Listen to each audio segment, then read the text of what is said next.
Senador Coco Pimentel, isa sa mga kilalang kritiko ng kasalukuyang administrasyon, ay nagsampa ng kaso sa Korte Suprema laban kay Pangulong Coting Jr. Ayon sa senador, may matinding paglabag ang pamahalaan sa umiiral na batas at konstitusyon na nagiging dahilan upang itulak niyang alisin si Coting sa pwesto. Ang naturang kaso ay may kinalaman sa munay pagtuloy ng kapabayaan ng administrasyon pagdating sa mga isyu ng korupsyon, katiwalian at paglabag sa karapatang pantao.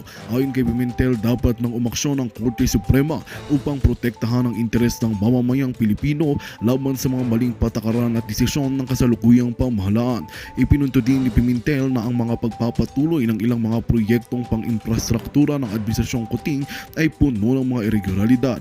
Ani ng senador, may mga ebidensya siyang ipininisenta na magpapatunay ng hindi maayos na paggastos ng pondo ng bayan. Bilang tugon, hindi pa nag-atubili ang Malacanang na depensahan ng administrasyon. Ayon sa pagsalita ng Pangulo, lahat ng mga hakbang ng pamahalaan ay naayon sa batas at walang basihan ng mga akusasyon ni Pimentel.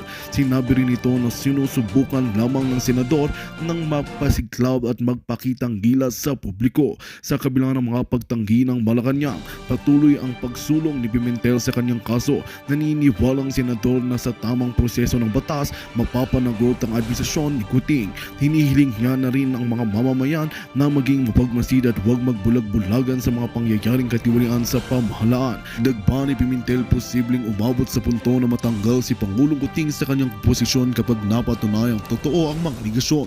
Bagamat malaking hamon ng kanyang kinakaharap, iginiit ni Pimentel na ang kanyang laban ay para sa kapakanan ng bansa at hindi laban personal sa Pangulo.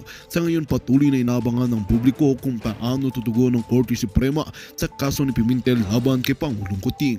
Malaking usapin ito na maaaring magdulot ng pagbabago sa kasalukuyang estado ng politika sa Pilipinas. Patuloy nakaantabay ang sambayanan sa magiging takbo ng kasong ito. At yan nga ang mga balitang ating abangan ngayong araw. Para sa mas marami pang makabuluhang balita at napapanahong impormasyon, huwag kalimutang mag-subscribe sa Pinas Balita. Sama-sama nating subaybayan ang mga susunod na issue at maging bahagi ng pagbabago ng ating bayan.